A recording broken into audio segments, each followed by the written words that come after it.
Howdy readers, I'm Jason. This is Chapter and Verse, and this is my video on the Tempest for this year's Shaketember.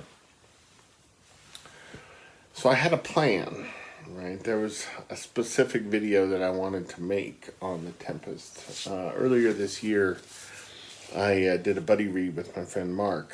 We read the new Marilynne Robinson book, reading Genesis. Her kind of exploration of the narrative of Joseph and his brothers, I thought had some pretty striking, for me anyway, some pretty striking parallels with the Tempest.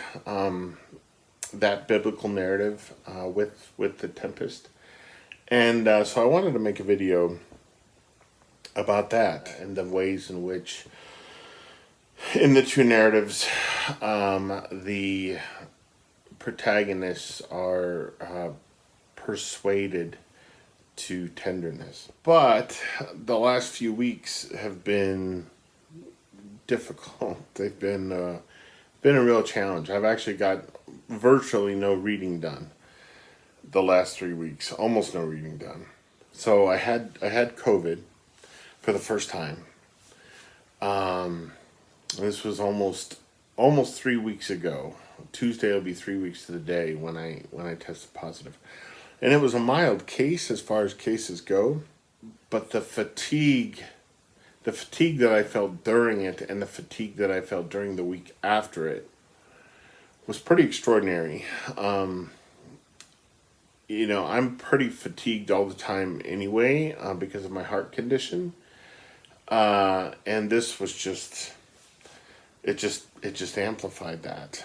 And so I had a very difficult time concentrating on anything, a difficult time staying awake, and it was just a real challenge.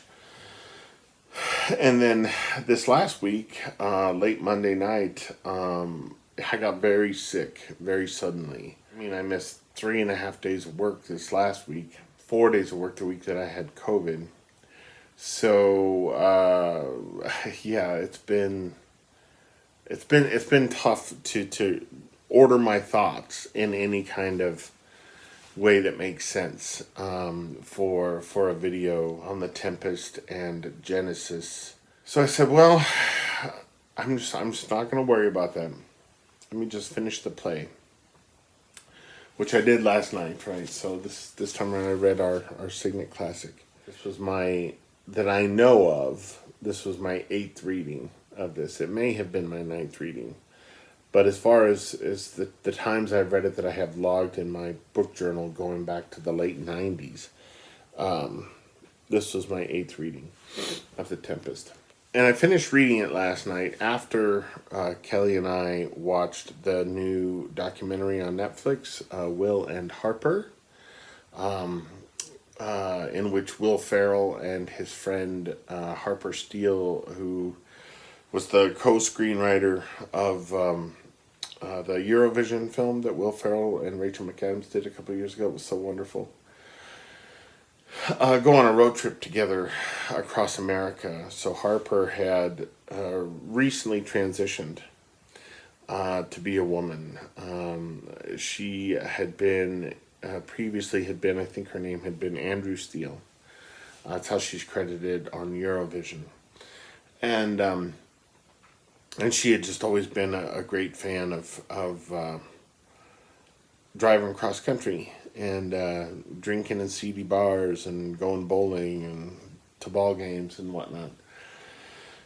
But having transitioned, she no longer felt secure or safe about, I think, even the possibility of doing that. And Will Ferrell knew how important that kind of thing had been to her in the past, and so he suggested that they go together and that he would look out for her and whatnot. And so it's a documentary kind of following their journey from New York to Los Angeles in an old Jeep. And the film was really wonderful.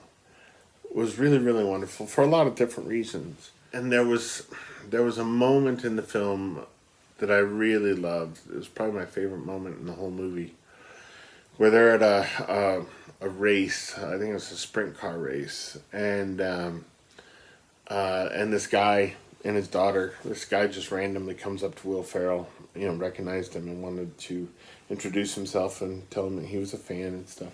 And so they fall into conversation, and Will Ferrell introduces Harper, and and they talk a little bit about how she had recently transitioned, and she'd always loved to come out to the races in the past, and blah blah blah, but she didn't really feel safe doing it anymore, and this is all in the trailer, right? This, what I'm saying right now, is in the trailer, and the guy says, well, if you enjoy it, come out.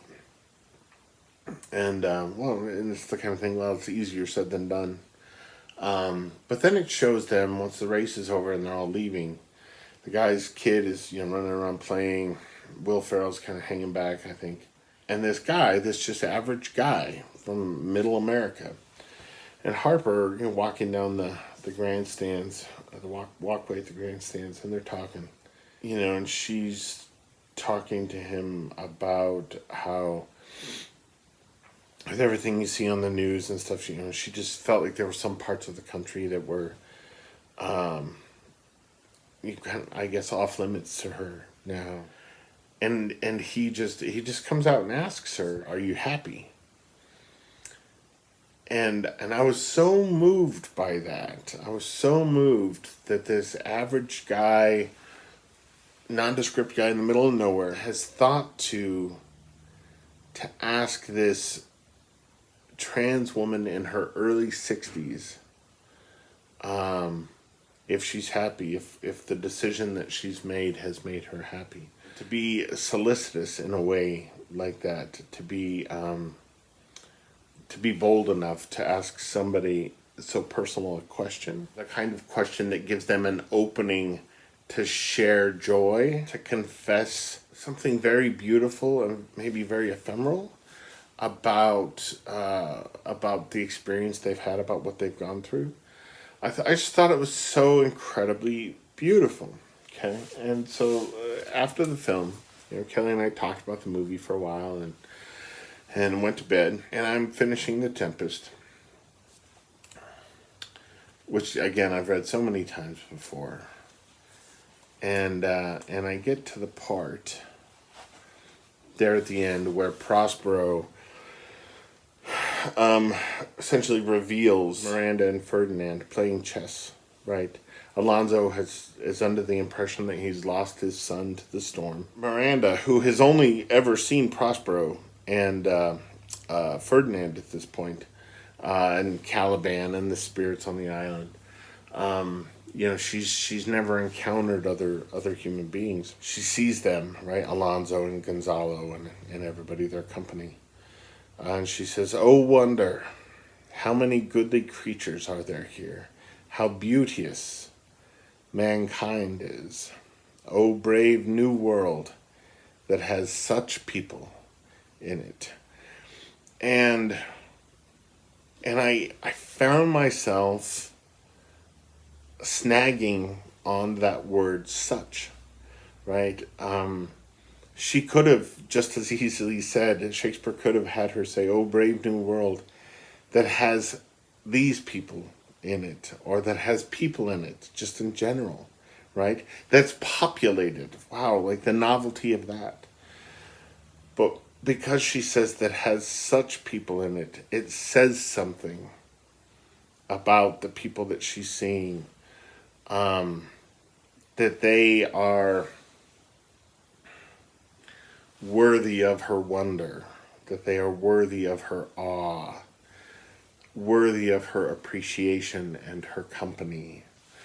And we know so many more things about them than she does. She doesn't know who they are in that moment. I mean, Prospero has told her the story of how they came to be on that island, so she's aware, but she doesn't necessarily know who these people are in this moment. And so even while we may be aware of of who Alonzo is and what he's done, collaborating, conspiring with Prospero's brother. Um, she doesn't know. And when she learns who these people are, she sees not a conniving politician or ruler, but an adoring father who has found his long lost son. She sees people who themselves have been lost, but are now found, and who are restored. I think it's up to us to do what we can in our lives, with our lives, to be the kinds of people about whom Miranda would say, "Oh, brave new world that has such people in it." Not just any people, but such people. And I was thinking back to that documentary and to that scene in the documentary, and I think in that moment, that guy who just approached them at the racetrack, he was such a person. He is someone who would have been worthy in that moment of Miranda's wonder, I think, and Will Ferrell and Harper as well, to have the sense of adventure and the courage to embark on a road trip like that, right? Oh, brave new world that has such people in it, people who are willing to embark and just see, right? The old adage of throwing caution to the wind. But even that phrase is too small for what's happening in that documentary. It strikes me that Will Ferrell and Harper Steele are living up to Miranda's expectations of what people can and maybe should be, and and the rest of us, well, we can too, I suppose. And what we do here on BookTube, the reading of great books and the discussing of great books, the sharing of great books, the forming of friendships around great books, that's part of it, right? I mean, it's just a small part of it. I mean, there's so much more in the day-to-day, moment by moment of our individual existences to ensure that we're people who are contained by that line from this play. And I guess that's really all I wanted to say about the play today. I love it so much. It almost made me cry at a point reading it this time around that has never made me cry before. I had to sort of fight back the tears. I love The Tempest so dearly. It strikes me as the most beautiful play that I've ever read, and the wisest play that I've ever read. It understands grace in a way that no other work of art does that I can think of. Not even something like Willa Cather's O Pioneers. It just gets it, right? I mean, even at the very, very end here, Caliban saying, I'll be wise hereafter and seek for grace, right? And I was reminded, reading that line, I was reminded of the moment I can't remember if it's in the novel, if she says this in the novel, but she says it in the film, although it's not actually in the published screenplay, but it's in the film. When Mrs. Stratton and Oscar and Lucinda, she and her husband, the Reverend Mr. Stratton, are outside the vicarage, and they're having a debate, and she says, "But that's precisely my point, Hugh. Divine grace cannot be sought; it must be given." Caliban doesn't get it, right? He's planning to seek for grace. And as the play has shown us, grace is something that must be unasked for. It must be freely bestowed. Grace is never earned. I would just ask that all of you be mindful of how you can be such a person that Miranda would be kind of gobsmacked by, I suppose. Anyhow, I'll leave it there. Let me know what you thought of the Tempest in the comments below, and I will talk to you soon. Adios.